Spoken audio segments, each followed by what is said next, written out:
తప్ప కమిటే లేదు నీ పార్టీకి. దాదాపుగా 17 ఏళ్ళకెళ్ళి. 17 ఏళ్ళకెళ్ళి కమిటే లేదు. ఆ! నువ్వు చెప్తే ఈరోజు ప్రజలు మళ్ళీ నమ్మాలి. మరి ప్రజల్ని ఇప్పుడు ప్రజల్ని ఎట్లా అంటే ఈ ఇన్‌ఫ్లుయెన్సర్ ప్రజల్ని తప్పుదోవ పట్టించడానికి ఏదో ఒకటి ఎవరితోనో కూర్చొని మాట్లాడతా అంటే ఎవరు ఒప్పుకోరు. అందుకే ఈరోజు మా ప్రజాప్రతినిధులు గాని వాళ్ళందరూ కూడా చాలా బహిరంగంగా మాట్లాడింది కూడా. ఈరోజు ఒక జర్నలిస్ట్ గారు అక్కడ అడిగారు కేసీఆర్ గారిని ఏమని, "సార్ మీరు అసెంబ్లీకి వస్తున్నారా?" అని. థ్యాంక్ యూ అని చెప్పేసి వెళ్ళిపోయాడు. అంటే అసలు ప్రజాస్వామ్యబద్ధంగా నువ్వు ఒక పదవిని ఎక్కినవు, ఈరోజు ప్రజలకు జవాబుదారీగా ఉండాల్సినటువంటి వ్యక్తివి, నువ్వేం సమాధానం చెప్తున్నావు? ఇప్పుడు నీ ఏదో సెల్ఫ్ ఎజెండా కోసం ఇక్కడ ఏం లేదండి, ఒక హిడెన్ ఎజెండా ఉంది ఇక్కడ. ఏంది అంటే ఇప్పుడు ఆయన మీద వచ్చేటువంటి అవినీతి ఆరోపణల్ని మచ్చల్ని తుడుపుకోవాలి అని అంటే ప్రజల్లో నేను ఒక సెంటిమెంట్ని రగిల్చుకొని ఉండాలి. చూసినావా నేను నీళ్ళ కోసం కొట్లాడుతుంటే నన్ను ఇట్లా చేసిండ్రు అని అంటే అసలు సిగ్గుండాలి మీకు ఇంతనన్నా. ట్రిబ్యునల్ నువ్వేం చెప్పినావు చెప్పేటప్పుడు, ట్రిబ్యునల్ ఏక రాష్ట్రంగా ఉన్నప్పుడు ట్రిబ్యునల్ దానికి నిర్ణయం తీసుకోదు, మాకు అన్యాయం జరిగింది అంటే మేము అడగడానికి హక్కు ఉండదు అన్నాడు. అన్నాక 2014లో అయితే మనం విడిపోయి ఉన్నాం కదా. మనం విడిపోయినాక 10 ఏళ్ళు అయితే టైం ఉండే కదా. మరి 10 ఏళ్ళల్లో మీరు ఏం చేశారంటే మీరు 10 ఏళ్ళల్లో ట్రిబ్యునల్కి ఎందుకు మీరు పోయి ట్రిబ్యునల్ ముంగట వాదనలు వినిపించలేదు? ఎందుకు బలంగా మీరు కొట్లాడలేకపోయినరు? ఎందుకు కృష్ణానది జలాల విషయంలో మీరు ఎందుకు పోరాటం చేయలేకపోయినరు? పోరాట యోధులే కదా. ఎందుకు మౌనంగా ఉన్నారు ఆ రోజు? జగన్తో రహస్య ఒప్పందానికి కారణమైంది సమాధానం కావాలి. ఈరోజు నువ్వు వచ్చి ఏదో ముసలి కన్నీరు గారిస్తే ఈరోజు ప్రజల ముంగట వచ్చి అయ్యో రామా నేను నీళ్లు అని అంటే అయిపోదు. జగన్తో రహస్య ఒప్పందాలు జరుగుంటా ఏంటో బయట పెట్టండి కదా అంటున్నారు కదా. అవును బయట పెట్టింది కదా. ఆ రోజు పాయింట్ల సిగ్నేచర్స్ ఏం చేసిండ్రు ఏంది అనేది గతంలో ఇదే డిబేట్ లో ఇక్కడ కూర్చొని మనం బయట పెట్టినాం అదే విషయంలో అదే మాట్లాడినప్పుడు. ఈరోజు ఏమంటున్నాం అంటే ఈరోజు రాకముందు ఏమైంది అంటే కేసీఆర్ గారు ఈ ప్రోగ్రామ్ దీనికి ప్రిపరేషన్ కంటే ముందు ఒక 3 రోజుల ముందు అంటే ఆయనకు అక్కడి నుండి సమాచారం మన ప్రభాకర్ రావు ఏం చెప్తున్నాడు అని అక్కడ సీరియస్నెస్ అయ్యే కొద్దికి డేట్లు మార్చుకుంటూ వచ్చిండ్రు. యాక్చువల్గా ఇది 18వ తారీఖు 19వ తారీఖు 20వ తారీఖు 21వ తారీఖు అని మార్చిండ్రు. ఆఖరికి ఏమైంది, వీళ్ళ నాయకుల మీద నమ్మకం లేకపోయింది. అరే వీళ్ళు వస్తారా రారా అని చెప్పి ఏం చేసిండ్రు, సార్ నందినగర్ చేరుకుంటున్నారు, సార్ నందినగర్కి ఇంకో 10 నిమిషాలు చేరుకుంటున్నారు అని ఎలివేషన్స్ క్రియేట్ చేసిండ్రు. ఆ ఎలివేషన్లు ఇంకోటి ఏం చెప్పారు తెలుసా, పార్టీ సంస్థాగత నిర్మాణం కోసం అని కమిటీలు వేస్తాడు, పార్టీ పునర్నిర్మాణం కోసం మొత్తం ఎల్పీలు అన్ని అందరండి. ఎంతమంది పార్టిసిపేట్ చేసిండ్రండి మీరు? ఎంతమంది పార్టిసిపేట్ చేసిండ్రు? ఏం చేసిండ్రు? కేటీఆర్ గారిని దొబ్బిండ్రు. ఆడ రావుల చంద్రశేఖర్ రెడ్డి గారికి దొబ్బిండ్రు, కేటీఆర్ గారిని దొబ్బిండ్రు. మనం అంత కళ్ళతో చూసినాం. ఇది మీ పద్ధతి, మీ కథ. ఇక మీరు పోయి చెప్తారు. ఆడ వచ్చింది ప్రెస్ మీట్ పెట్టి ఏదో ప్రజల మధ్యలో మనం ఇట్లా ఏదో చూపించుకోవాలి, కవిత చెప్తున్నటువంటి నిజాలన్నీ మళ్ళీ మనం అబద్ధాలు అని చెప్పి దాన్ని డైవర్షన్ చేయాలి, ప్రజల్లో మళ్ళీ మనం ఒక అబద్ధత భావాన్ని క్రియేట్ చేసి భయాందోళనకు గురి చేయాలి ప్రజల్ని అనేట్లు వీళ్ళు అనుకుంటున్నారు. కానీ ప్రజలు ఇప్పుడు భయపడేటట్లు లేరు, వాళ్ళు చెప్పినట్లు వినేటట్లు కూడా ఆ సోయిలో లేరు అనేది వాళ్ళు అర్థం చేసుకోవాలి. ఎందుకంటే ఆల్రెడీ అవన్నీ చూసి 10 ఏళ్ళు గమనించి కర్రు కాల్చి వాత పెట్టారు కేసీఆర్ గారు. ఇప్పుడు ఒకటి ఏంటంటే కేసీఆర్ గారి మీద ఉన్నటువంటి అంతో ఇంత అభిమానాన్ని కూడా ఈ ప్రెస్ మీట్తోనే ఆయన బొక్కబోర్లో పడ్డ పరిస్థితికి తీసుకొచ్చుకున్నాడు. ఇప్పుడు ఒకటే స్పష్టంగా మీరు 10 ఏళ్ళు ఏం చేసిండ్రు, ఎందుకు చేయలేకపోయిండ్రు, ఈరోజు ఎందుకు మాట్లాడుతున్నారు? మీకు మాట్లాడడానికి నైతిక హక్కు లేదు అని అంటున్నాం మేము. ఈ రోజు నుంచి తెలంగాణ మీద మాట్లాడే నైతిక హక్కు బీఆర్ఎస్ పార్టీకి లేదు. బీఆర్ఎస్ పార్టీకి లేదు. యాజ్ ఎ ఉద్యమకారుడిగా మేము చెప్తున్నాం. కాంగ్రెస్ పార్టీ కార్యకర్తగా కాకుండా ఒక ఉద్యమకారుడిగా తెలంగాణ కోసం పోరాడి జీవితాన్ని త్యాగం చేసుకున్నటువంటి వ్యక్తిగా నేను చెప్తున్నా, ఈరోజు బీఆర్ఎస్ పార్టీకి ఏ మాత్రం కూడా హక్కు లేదు. వాళ్ళు ఇంకోసారి ప్రజల ముందుకు వచ్చి మేము నీళ్లు కావాలి నిధులు కావాలని మాట్లాడకండి, సిగ్గుపోతుంది, చెప్పు తీసుకొని కొడతారు ప్రజలు. ఈరోజు మీరు ఇదే నినాదంతోన నీళ్లు నిధులు నియామకాలు కావాలి అని అంటేనే ప్రజలు ముందరికి వచ్చి మీకు బ్రహ్మరథం పెట్టి మీ పార్టీని గద్దెనెక్కించిండ్రు. మీరు ఎంత దుర్మార్గులు, ఎంత సన్యాసులు అని నువ్వు ఏదో స్టేట్మెంట్లు చెప్తావు కదా, ఆ సన్యాసులు మీరే నిజంగా సన్యాసులే. 10 ఏళ్ళలో పోయి బ్రిజేష్ ట్రిబ్యునల్ ముంగట పోయి నువ్వు వాదనలు వినిపించలేనటువంటి దద్దమ్మలు మీరు ఈరోజు వచ్చి కృష్ణా నీళ్లు మాకు వస్తలేవు, పాలమూరు రంగారెడ్డిని నేను కాపాడుతావు అని అంటే ఇట్లకెళ్ళి చేస్తావు. నువ్వు అదే కాళేశ్వరం కట్టిన దాంట్లో 50% 20% అమౌంట్ పెట్టినా మేము మా పాలమూరు రంగారెడ్డి ఎత్తిపోతలో కంప్లీట్ అయ్యేది. కరివెన కాడ కూర్చేసుకొని కూర్చుంటాను, మా ఊరు పక్కనే అది. కూర్చేసుకొని కూర్చొని నిన్ను కాపల కుక్కలాగా ఉండి చేస్తా అన్నావు. కానీ ఇప్పుడున్న ప్రభుత్వానికి కూడా ఈ నీటి వాటాల విషయంలో క్లారిటీ లేదు. చంద్రబాబు అక్కడ ఉన్నాడు కాబట్టి ఇద్దరి మధ్య ఫ్రెండ్షిప్ నడుస్తుంది ఇవన్నీ కాబట్టి గాలి మాటలని అదే అంటున్నాం మేడం. ఈ గాలి మాటలు మాట్లాడము, ఏదో మాట్లాడి టాపిక్ డైవర్షన్ చేసి వెళ్ళిపోవడము ఆయనకు అలవాటు అయిపోయి ఇప్పుడు ఒకటి వేసిపోయిండు. ఎందుకంటే బిడ్డ చేస్తున్నటువంటి డ్యామేజ్, ఆయనకు పైనుండి అవినీతి మరకలు ఇవన్నిటిని కవర్ చేసుకొని ఇంకా ఒక కవర్ పాలిటిక్స్ చేసిపోయిండు. అదే ఏమంటున్నాం అంటే, మేము ఇప్పుడు నిజంగా మీకు తెలంగాణ ప్రజల మీద సోయే ఉంటే మేమంటే హార్ట్ఫుల్గా మేము చెప్తున్నాం, దేవుని మీద ప్రమాణం చేసి రండి. మీరు నిజంగా మీరు ప్రజల మీద మీకు అది ఉంటే, గజ్వేల్ ప్రజలు నేను నమ్మి నీకు ఒక ఎమ్మెల్యేగా నేను గెలిపించారు కదా, ఆ ప్రజలకన్నా న్యాయం చేయనికన్నా అసెంబ్లీకి వచ్చి వాళ్ళ సమస్యల మీద నన్ను ఒక రోజు మాట్లాడు, వాళ్ళకి ఏమైనా ఉంటేమో మీరు అట్లా కూడా మీ ప్రతిపక్ష నాయకుడు హోదాగా ఉన్నప్పుడు రావాలి. ఒక పద్ధతి, అదొక మర్యాద, రాజ్యాంగబద్ధమైనటువంటి పదవిలో ఉన్నప్పుడు కనీసం అటెండెన్స్ వేసుకోనికన్నా రావాలి కదా. వస్తే తెలుస్తుంది ప్రజలకు నీవేంది, నువ్వేం చెప్పినావు, నువ్వేం చేయబోయినావు అని చెప్పి ప్రజలు ఏంది నీకేం చేయాలో అనేది కూడా నీకు చెప్తారు. ప్రజలు సమాధానం చెప్తారు అనేది గుర్తుపెట్టుకోవాలి. రైట్.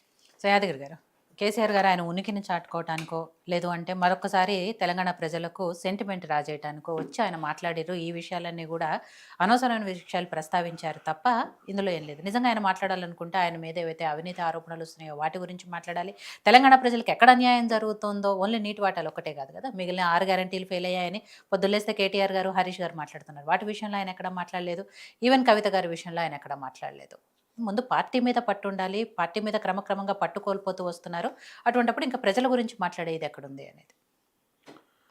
ఇప్పుడు నిన్న ఒక్కరోజు 2 సంవత్సరాల తర్వాత ఒక్కరోజు కేసీఆర్ గారు బయటికి వచ్చి ఒక్క ప్రశ్నలకు ఆయన ఒక ప్రెస్ మీట్ పెట్టి ప్రశ్నలు అడిగితే దానికి సమాధానం చెప్పలేక 8 మంది మంత్రులు ఒకేసారి గంటల వ్యవధిలోనే ప్రత్యేకంగా ప్రెస్ మీట్లు పెట్టి ఒకరి తర్వాత ఒకరు విమర్శించడం అనేది నిజంగా నేనేం చెప్పాలి, మీరు మాట్లాడిన భాష నేను మాట్లాడలేను. ఎందుకంటే కేసీఆర్ గారి సమాధానం చెప్పలేని ఉన్న కాంగ్రెస్ పార్టీ గొప్పలు చెప్తున్నారు. సరే 10 సంవత్సరాలలో మేము ఏం చేసినామో ఒకటి మేము చెయ్యలేదు కాబట్టి ఈ రోజు మీకు అవకాశం ఇచ్చింది ప్రజలు. మీరేం చేసినారు? ఒక ప్రాజెక్ట్ కట్టిరా, ఒక చెక్ డ్యామ్ కట్టిరా, చెక్ డ్యామ్లు పేర్చి వేస్తున్నారు. ఏం చేస్తున్నారు? ఎఫ్ఐఆర్ చేసిరా, ఏం చేస్తున్నారు? చెక్ డ్యామ్లన్నీ కూలిపోతుంటే ఏం చేస్తుంది మీ ప్రభుత్వం? ఏం చేస్తుంది? రైతుల గురించి ఏం ఆలోచన చేస్తుంది? మేము ఇంత బ్రహ్మాండంగా చేస్తున్నాం, మీకు సిగ్గు లేదు అని చెప్తున్నాం. సిగ్గు ఉంటే ఒకవేళ నిజంగా ఈ రోజు బతుకమ్మ చీరలు ఎవరన్నా పండుగనోడు ఆడపడుచులు బతుకమ్మ చీరలు కట్టుకోవాలంటే సర్పంచ్ ఎలక్షన్ల కంటే ముందు ఇందిరమ్మ చీరలు అని చెప్పేసి ఇచ్చి ఆ చీరలు కూడా కొంతమందికి ఇచ్చి చీరలు కట్టుకొని ఓట్లు వేయమంటే మీకు ఇంత చీరలు ఇచ్చినా ఒక సర్పంచ్ 2 సంవత్సరాలు మీరు అదే చెప్తున్నా 2 సంవత్సరాలు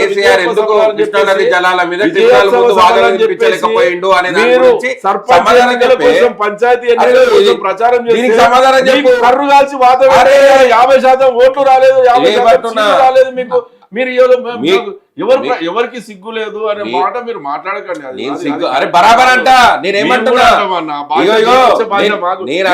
రాజకీయ నాయకుడిగా నేనేమంటున్నా, కేసీఆర్ తీసుకున్న నినాదం కోసము తెలంగాణలో పనిచేసినటువంటి ప్రతి బిడ్డ ఆ రోజు కేసీఆర్ నిధులు నియామకాలు అన్న పదానికి ఉద్యమకారులుగా అందరు ముందుకు వచ్చి పనిచేసిండ్రు. దానికి అంటున్నాం, దానికి సిగ్గుండాలి మీకు అంటున్నాం. మేము అదే అర్హత లేదు అంటున్నాం. ఈ రోజు కూడా నేను స్పష్టంగా ఇప్పుడు కూడా నేను స్పష్టంగా ఆ పదానికి నేను ఎందుకన్నా అనేది కూడా నేను చెప్తున్నా. ఒక నష్టపోయిన ఉద్యమకారుడుగా చెప్తున్నా. ఈరోజు నా ప్రాంతం గోసపడుతుంది, నా ప్రాంతం అన్యాయం అవుతుంది, నా ప్రాంతం నష్టపోయింది, నా ప్రాంతం ముఖ్యమంత్రి కేసీఆర్ 10 ఏళ్ళు ఏం చేసిండు? 90% సమాధానం చెప్పి 90% అయిపోయింది. ఎందుకు ఏం చేయలేకపోయింది అంటున్నా నేను. కేసీఆర్ గారు 90% కంప్లీట్ చేసిండు, 10% మాత్రమే బ్యాలెన్స్. 2 సంవత్సరాలలో ఏం చేసిండు చెప్పండి. మాటలు కాదు దాని అనేది. గురించి మాట్లాడరు. నేను మీ దగ్గర నుంచి మాటల గురించి కాదు. పోతిరెడ్డి పాడుకు పొక్క పెట్టుకొని తీసుకుపోతుంటే మీ ఉమ్మడి ఆంధ్రప్రదేశ్ రాజశేఖర రెడ్డి గారు పోతుంటే ఈ రోజు మీ ఇప్పుడు ఉన్నటువంటి జగన్తో లోపాయకార ఒప్పందం మాణిక్యాలు పట్టుకొని స్వాగతం పలికింది కదా. జగన్ ని లోపలికి కూర్చోబెట్టి దావతులు చేసుకునేది ఎవరు? జగన్ ప్రగతి భవన్ కి వస్తే ఇద్దరు మాట్లాడుకున్న విషయాలు ఎక్కడ కూడా బయట చంద్రబాబు నాయుడు గారు రాలేదా? రేవంత్ రెడ్డి గారు బహిరంగంగా జరిగింది. రిపోర్టర్లు చంద్రబాబు నాయుడు గారు వచ్చింది బహిరంగంగా జరిగింది. ఒకటి వినండి, ముఖ్యమంత్రిగా ఆంధ్రప్రదేశ్ ముఖ్యమంత్రిగా కేసీఆర్ గారు తెలంగాణ ముఖ్యమంత్రి అధికార నివాసానికి వచ్చిండు. ఆ రోజు అధికార మీలాక జూబ్లీహిల్స్ ప్యాలెస్ లో లేడు, సొంత ప్యాలెస్ లో లేడు. మా ముఖ్యమంత్రి గారు ప్రభుత్వ ధనంతో కట్టిన ప్రగతి భవన్ లో ఉన్నాడు. అది ముఖ్యమంత్రి అధికార నివాసం. అది మీరు ప్యాలెస్ నుంచి పరిపాలన కొనసాగిస్తారు. అది మీకు మీరు తెలంగాణ బిడ్డనని చెప్తున్నావు కదా. కాంగ్రెస్ పార్టీని ఒక్కసారి పక్క పెట్టి తెలంగాణ బిడ్డగా మాట్లాడు. తెలంగాణలో ఏం జరుగుతుంది, ఏం మాట్లాడుతున్నావు అన్న? 10,000 నువ్వు ఒక గ్రామీణ ప్రాంతం బిడ్డవు, 10,000 ఇస్తారు రైతులకు అన్నాడు. ఇప్పటిదాకా ఉన్న రైతులకు ఊడ్చిపెట్టేసి 15,000 ఇస్తా అన్నాడు. నవంబర్ లో మీరు పెళ్లిళ్ళు చేసుకుంటే మీకు ఇప్పుడు 1,00,000 రూపాయలే కేసీఆర్ ఇస్తుండు. డిసెంబర్ లో వస్తే 1,00,000తో పాటు తులం బంగారం వస్తుంది అన్నది. మరి ఇప్పటిదాకా 18 లక్షల పెళ్లిళ్ళు అయినాయి. ఎక్కడ పోయింది పెళ్లి? తులం బంగారం ఎక్కడ పోయింది? దాని మీద ఒక తెలంగాణ బిడ్డగా ప్రశ్నించు. కాంగ్రెస్ పార్టీగా పక్కన పెట్టేసి అదే అడుగుతున్నారు యాదగిరి గారు. అదే ప్రతిపక్ష నాయకుడు హోదాలో ఆయన అసెంబ్లీకి వచ్చి ఇవన్నీ క్వశ్చన్ చేయమంటున్నారు. ప్రభుత్వాన్ని కేసీఆర్ గారే చెప్పవలసిన అవసరం లేదు. ప్రతి వాళ్ళు చెప్తారు. అవసరం వచ్చినప్పుడు కేసీఆర్ గారు కూడా ప్రతి దాన్ని ప్రశ్నించడానికి అవకాశం ఉంటుంది. మీరు నేనేమంటున్నా అదే మీకు చెప్పేది. ఈ తెలంగాణ రాష్ట్ర ప్రయోజనాల కోసం మీరిచ్చిన హామీలు నిలబెట్టడం కోసం, తెలంగాణ ప్రయోజనాలు కాపాడి జలదోపిడిని అడ్డుకోవడం కోసం మీరు ప్రయత్నం చేస్తారా? లేకపోతే కేసీఆర్ గారు అసెంబ్లీకి వస్తేనే మీరు ఏమన్నా మాట్లాడతారా? మీరు ఇచ్చిన హామీలు సంక్షేమ పథకాలు కేసీఆర్ గారు వస్తేనే ఇస్తారా? అరే దానికి దీనికి మీరు ఎంతసేపు కేసీఆర్ ఒక రోజు కూడా మీరు కేసీఆర్ మాట పేరు తెలవకుండా మీ ముఖ్యమంత్రి గారు నిద్రలో కూడా కేసీఆర్ గారి పేరే చెప్తుండొచ్చు. అది మానుకొని అసలు మీ పేరే మేము ఉచ్చరించాం. మా నాయకుడు అసలు మీ పేరును కూడా అసలు పలకలేడు. ఎందుకు మాట్లాడతారు? భయం అవుతుంది. ఎక్కడ భయం? మీ భయం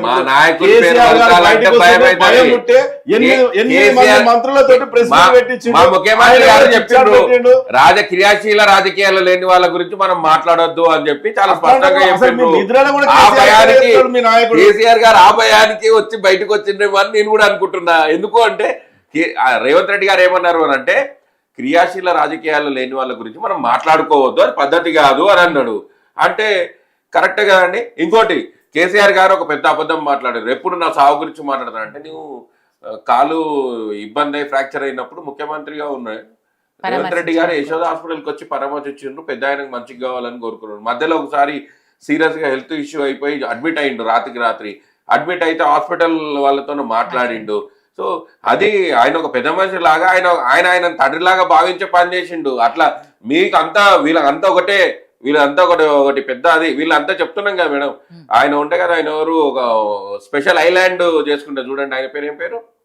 ఒక స్ట్రెచర్ మీద స్వామీజీ నిత్యానంద ఐలాండ్ లాగా తెలంగాణ. వీళ్ళకు నిత్యానంద ఐలాండ్ లాగా తెలంగాణ. ఈ నిత్యానంద స్వామి ఏమో కేసీఆర్ గారు. ఇప్పుడు ఎందుకు తెలుసా? నేను చెప్పిందే వేదం, మేము చెప్పినట్ల పాస్పోర్ట్ ఉండాలి, నేను చెప్పినట్ల పైసా ఉండాలి.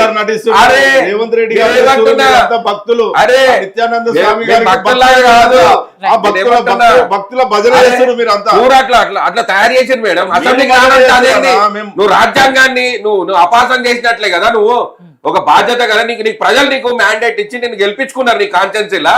నువ్వు ఆ బాధ్యతగా ఒక ఎమ్మెల్యే కదన్నారా? సరే ప్రతిపక్ష నాయకుడు హోదాగా నువ్వు రాలేకపోయిండొచ్చు, నీకు ముఖం లేకపోయిండొచ్చు ప్రజల ముందుకు, కానీ ఎమ్మెల్యేగా నీకు బాధ్యత ఇచ్చారు కదా ప్రజలు. లేకుంటే నీకు చేత కాకపోతే వదిలేయి, ఇంకొకరు పోటీ చేసుకొని గెలుస్తారు కదా. ఎందుకు నువ్వు అక్కడ నియోజకవర్గంలో నిన్ను నమ్ముకొని నిన్ను ఓట్లేసారు నీకు ప్రజలు. వాళ్ళ పనులు ఉంటాయి.